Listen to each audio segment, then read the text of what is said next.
Welcome to Naksshatra Academy. Previous video C minor chord எப்படி play பண்றது அப்படிங்கறத பார்த்தோம். இந்த வீடியோல D minor chord எப்படி play பண்றது அப்படிங்கறத நம்ம பார்க்க போறோம். D minor chordக்குரிய chord note என்னன்னா D, F, A.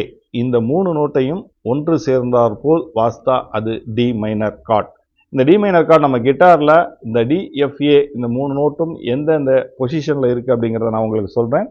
இப்போ first string first fret first finger apply பண்ணீங்கன்னா அது வந்து F note.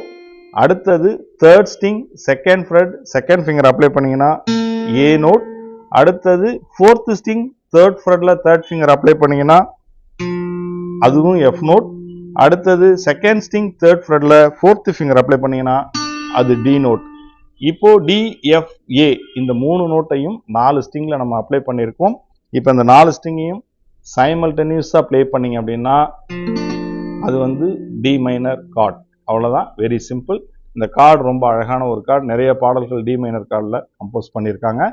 நம்ம ஸ்டம்மிங் பேட்டர்ன்ல நிறைய ஸ்டைல்ஸ் நாங்கள் போட்டுட்டு இருக்கோம். அந்த ஸ்டைல்ஸை பார்த்து நீங்க இந்த கார்டை ப்ராக்டிஸ் பண்ணுங்க. அடுத்த வீடியோவில் இன்னும் ஒரு அழகான கார்டு E minor chord எப்படி ப்ளே பண்றதுன்னு நம்ம பார்க்கலாம். Until that, stay tuned. It's Atmaram. See you. Bye bye.